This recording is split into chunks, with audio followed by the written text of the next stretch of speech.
Quatrième tableau. Obscurité d'abord, pendant que les notables évacuent la scène. Le mur antérieur de l'auberge est soulevé. On voit donc à présent la grande salle de l'auberge à l'intérieur, convertie pour la circonstance en studio de danse. Le petit maître de ballet ne veut pas de paresseuse. Il presse ses élèves. Il fait reculer les chaises le long du mur, les tables, et il ordonne qu'elles se mettent toutes en tenue de ballet. Elles se déshabillent toutes, lentement, et voici prêtes pour la leçon. Il sort son petit violon de sa poche. Barre, position, entrechat, ensemble, badine, variation, il fustige, il mène la danse. On voit pendant ce temps, par un pan coupé à droite, que les gros notables sont revenus pour épier de l'extérieur. Ils se rincent l'œil, ils s'excitent. Scandale des épouses qui essaient de les arracher des persiennes. Ils se trémoussent comiquement, les notables, se déhanchent, ils s'écrabouillent aux fenêtres. Mais l'un d'eux, le gros magistrat d'abord, le premier, entrebâille une porte dérobée. Il se glisse dans l'intérieur de l'auberge. Voici dans la pièce, tout ravi, tout émerveillé. Les petites font les effarouchés. Le diable les rassure. « Entrez, entrez donc !» invite-t-il le magistrat. Il l'installe sur un fauteuil bien commodément près du mur, qu'il ne perde pas un détail de la belle leçon. Par la même porte, le médecin se glisse, même accueil. Le gros maréchal ferrant, le maître d'école, le gendarme, le facteur, le notaire, le général. Tous, bientôt, s'infiltrent un par un.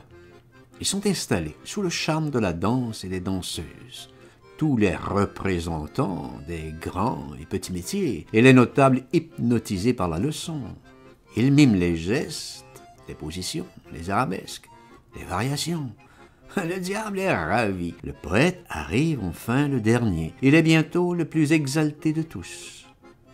Il en oublie son Évelyne. Il fait une déclaration brûlante à la première danseuse. Il ne veut plus la quitter. Il lui dédie tout de suite un magnifique poème.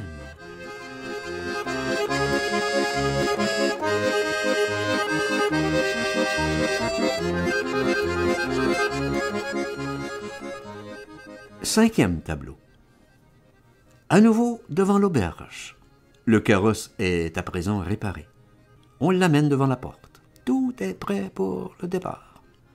Le gros hôtelier salue le diable cocher, maître de ballet. Celui-ci précède sa fraîche, pépillante troupe. On amène les bagages. La foule se reforme autour de la lourde berline. On vient voir ce départ. Les danseuses en voiture, mais les notables, juges, poètes, médecins, etc., ne peuvent se résoudre à quitter les danseuses. Ils sont tous ensorcelés, ni plus ni moins. Leurs épouses, pourtant, mènent gros vacarme. Ils prennent aussi d'assaut la voiture. Le scandale est à son comble. On n'a jamais vu chose pareille. Tous les époux, d'un coup, oubliaient tous leurs devoirs. La honte! Elles essaient de retenir leur mari, mais en vain. Elles s'accrochent après les bagages, aux portières, aux courroies, n'importe où.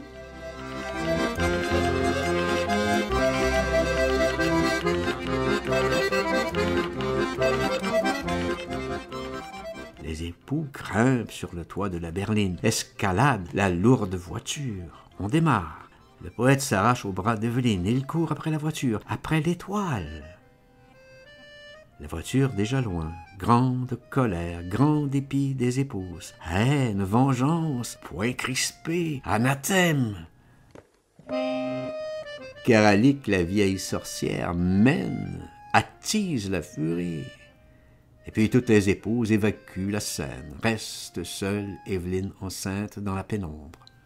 Elle s'éloigne à son tour, toute triste. Elle est accablée, chagrine. Elle ne maudit personne. Elle va se suicider. Elle n'en peut plus.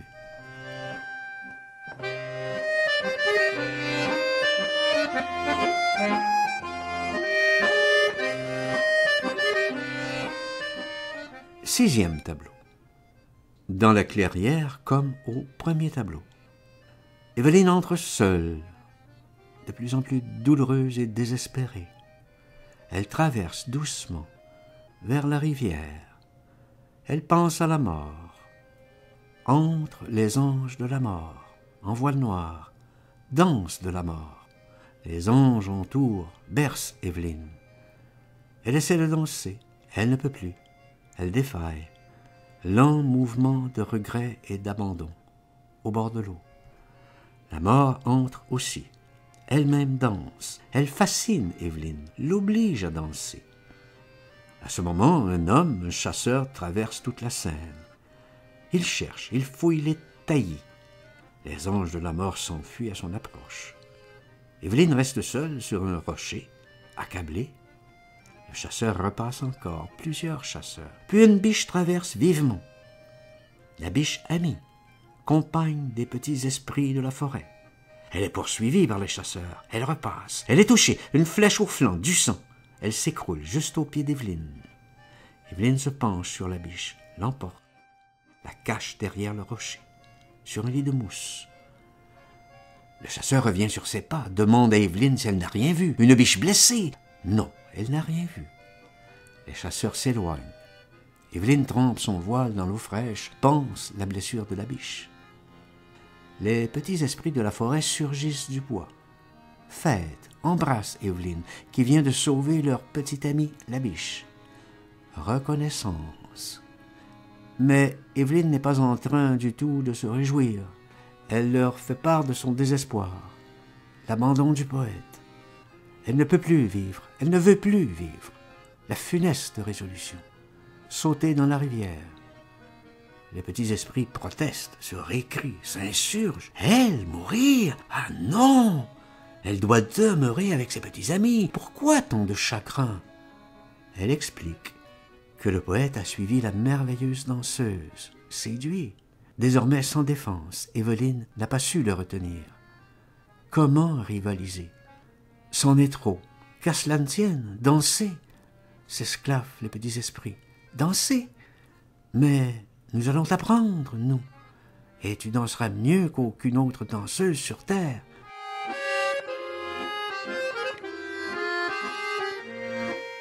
Tiens, veux-tu que nous te montrions? Veux-tu apprendre les grands secrets de la danse? Le petit roi des esprits appelle, invoque, commande les esprits de la danse. D'abord, la feuille au vent. Danse de la feuille au vent. Évelyne, chaque fois, danse avec l'esprit invoqué, de mieux en mieux. Le tourbillon des feuilles, l'automne, le feu follet, Zéphyr lui-même, les buées ondoyantes, la brise matinale, la lumière des sous-bois, etc. Évelyne danse de mieux en mieux. Enfin, l'un des esprits fait cadeau à Évelyne d'un roseau d'or qu'il va cueillir sur la berge. Le roseau magique. Évelyne fixe à son corsage le joli roseau d'or. Elle danse à présent divinement. C'est exact. Tous les petits esprits de la forêt accourent pour l'admirer. Ah, elle peut retourner vers la vie. Elle n'a plus à craindre de rival. Adieu, reconnaissant, grande émotion, touchantes effusions. Évelyne quitte ses petits amis pour rejoindre son fiancé volage. Elle quitte la clairière, sur les pointes. Les petits amis de loin lui envoient 1000 baisers et tous leurs vœux de bonheur.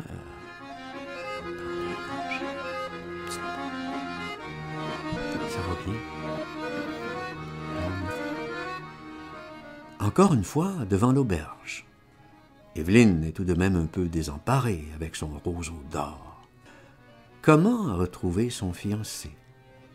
Elle ne connaît pas le chemin. Où peut-il être? Elle questionne, elle cherche. Personne ne sait. Puisqu'il s'agit d'une affaire diabolique, elle va s'informer auprès de Karalik, la vieille sorcière, si venimeuse, si méchante. Elle doit savoir, elle. Confiante, Évelyne lui explique ce qui lui est arrivé. Mais qu'elle danse à présent à merveille. Vraiment, vraiment, fais-moi voir. Évelyne danse quelques pas. C'est exact. Karalik est étonnée. Elle ameute aussitôt tous les tziganes de sa tribu. Les femmes et les paysans aussi.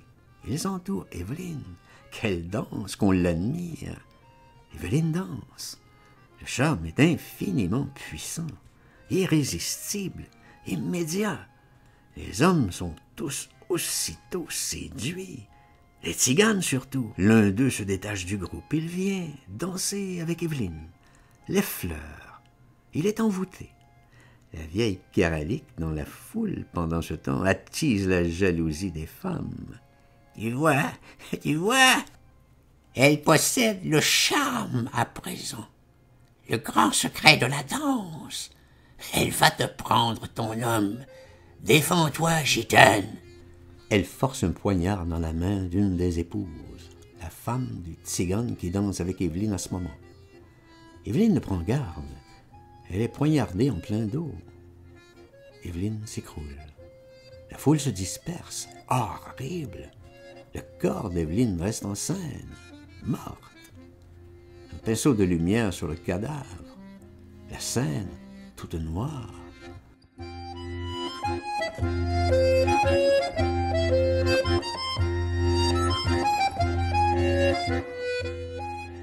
Un petit moment s'écoule ainsi, en musique douce.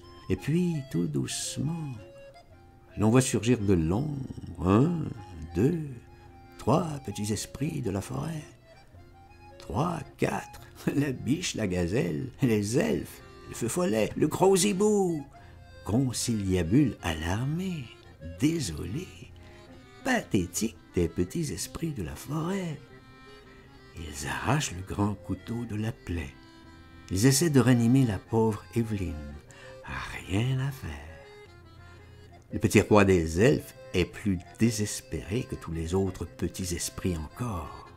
Il discute avec le gros hibou, lui, le sage de la tribu. Elle est bien morte, Evelyne. C'est la faute du roseau d'or. Elle dansait trop bien pour une vivante. Trop bien. Posséder un tel charme vous fait trop haïr des vivants.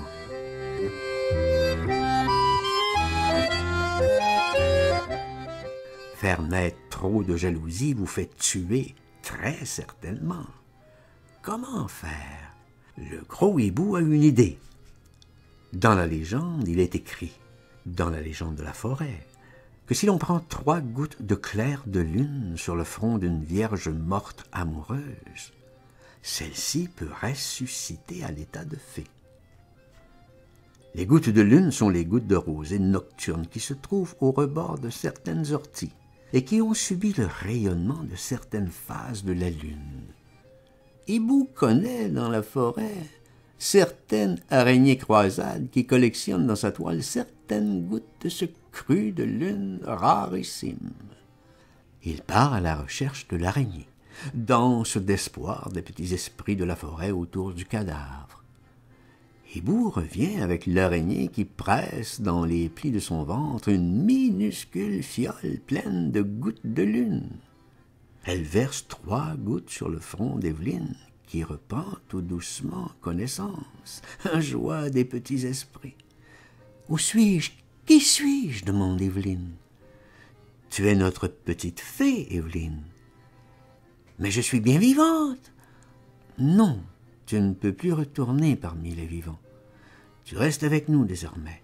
Tu es devenue fée. »« Oh, comme je suis légère, légère comme un souffle, comme je danse à présent, encore mieux. » Danse avec les petits esprits, et l'araignée aussi. Mais le chagrin étreint malgré tout Evelyne. Elle n'a pas oublié tout à fait son poète, l'infidèle. Ses petits amis sont bien navrés, la voyant encore un peu triste. Elle voudrait revoir son poète, le délivrer des remords qui doivent à présent l'accabler, le sauver de l'emprise de cette démone et du diable, lui donner enfin cette dernière preuve d'affection. Soit, bien, nous irons le voir tous ensemble, ton poète. Tu te rendras compte par toi-même, lui répondent les petits esprits. Emmenons la méchante Karalik aussi. Elle connaît tous les chemins du vice, tous les itinéraires du diable. Elle peut nous être utile.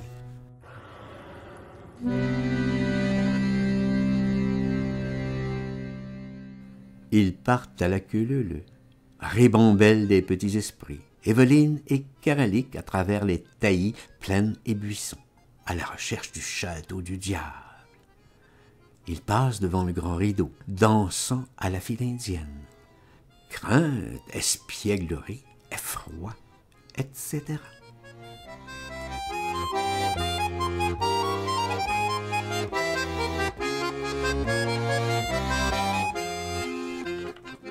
Huitième tableau. L'intérieur du château du diable.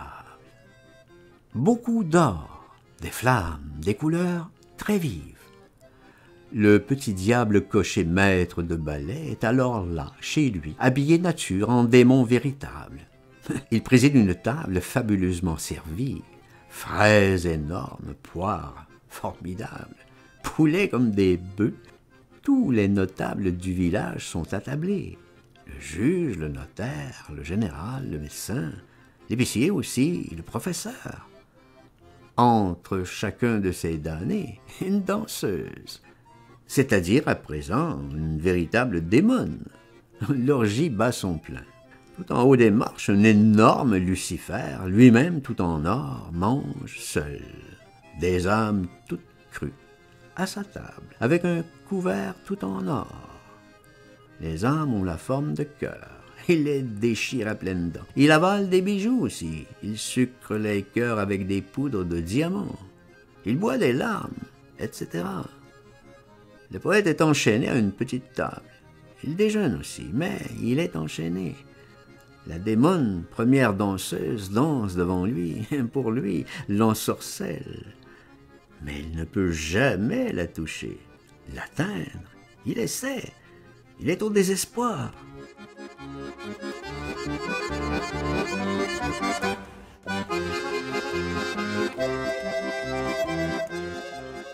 Lucifer, en haut, se réjouit énormément de tout ce spectacle infâme.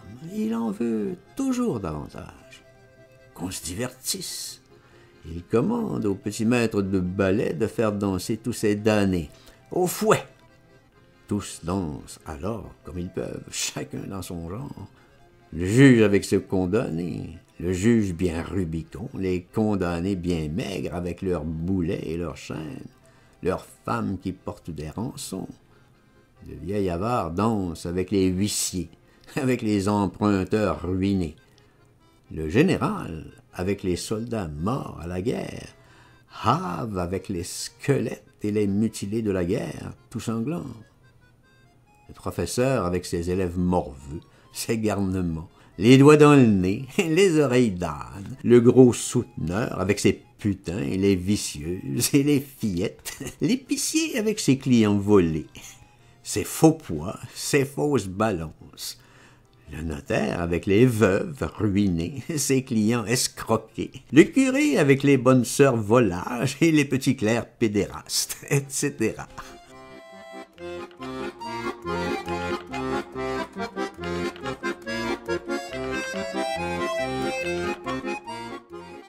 À ce moment, Karalik en trouve la porte. Elle entre.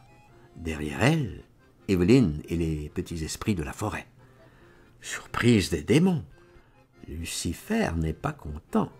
Il gronde, il tonne, éclaire, il exige que ces intrus s'expliquent.